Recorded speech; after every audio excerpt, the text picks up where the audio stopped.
والصلاة والسلام على أشرف الأنبياء والمرسلين سيدنا ونبينا محمد ومع الأستاذ أحمد عمر قرباوي oo idin dhigtoona Ingiriishtii waxaa oo ayaan soo soconay oo waxa marna tenniskii afraad oo simple future maanta dhigan doona marka ardaygu waxaan rajeynayaa inaad casharadii hore aad dib u soo daawato ayaan rajeynayaa okay maanta ka qaad doona ciwaanka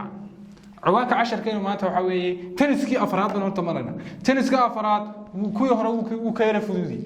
way si uu uga fududii marka muxuu ka hadlaa simple future ayadana definition ama qeexidiis maxay noqonaysaa it is used maxaa loo adeegsadaa for an action or fall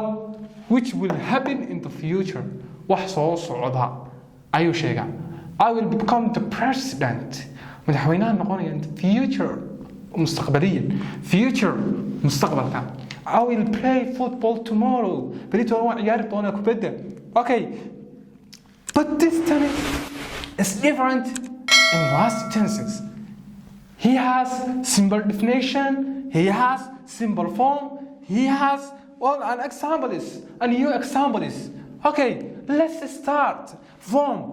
حنا قلنا form لما قاعدة ديسو والsubject plus will أما shall will أما shall محنا قلنا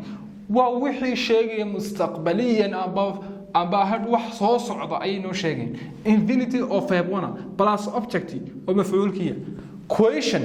hada maxaa su'aal laga dhigaa su'aal wax laga dhigaa will ama shall baa laga dhigaa way will ama shall baa laga dhigaa negative ama diidmana maxaa laga dhigaa shall not amba maxaa la soo gaabin karaa shan't you gonna say shan't and you can say shall not okay and will not won't you're gonna say will not you can choose both of them you can choose will not and you can choose won't wait subject I you we maxay qaataan shall bay qaataan he she it they you maxay qaataan will bay qaataan let's see examples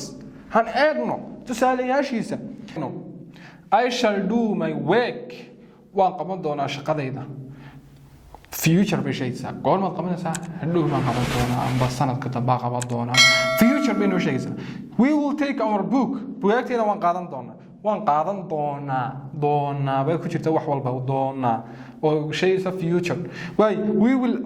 we will buy a new car waxaan soo iibsan doonaa gaari cusub waan soo iibsan doonaa goorma future waa mustaqbal ahaan example adigu waad baasi doontaa imtixaanka goorma baasi doontaa يعني wuxuu sheegay future ahaan buu sheegaya way example ka shanaad aan eegno waxa laga dhigi doonaa mar su'aal horta arday waxaan ku ogeysiinaya I iyo we way qaadan karaan will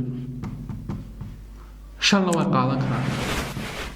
inkastoo imika badanka lagu daraba Amerikaanka badanka waxaba will way ku wada daraan laakiin British ahaan shall iyo will waxa ay will qaadan karaan laakiin will shawal lagu wada darin hala yaabin iyadoo will lagu wada darin way imika su'aal baa laga dhigaa shall I do my lesson casharka ma qaban doono no I shall not amba shan't do my lesson casharka qaban will he buy a new car gaari cusub ma soo iibsan doonaa he won't past example qaadanay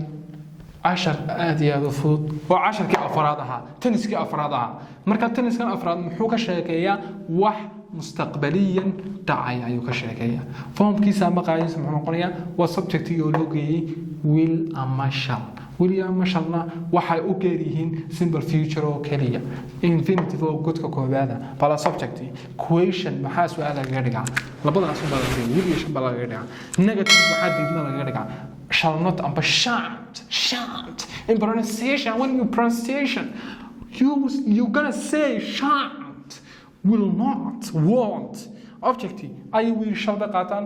he she it they you will qatan I will no xashaynay qaadan karaan will na qaadan karaan will example-ka waan istaanbal badan baan soo sheegnay shalay dhumay way ka shaqada ma qabsan karaan waxa tusaalaan soo bixinay waxaan fahanteen arday aad ku celiso ayaan rajeynaa insha Allah taala وإساء إنه كل عنا يكون علم بدن وحن كورتين إنه في فيديو هرنا صوت دعوته تكون على سو سال 10 كتب سوى عن وفهمته والسلام عليكم ورحمة الله وبركاته.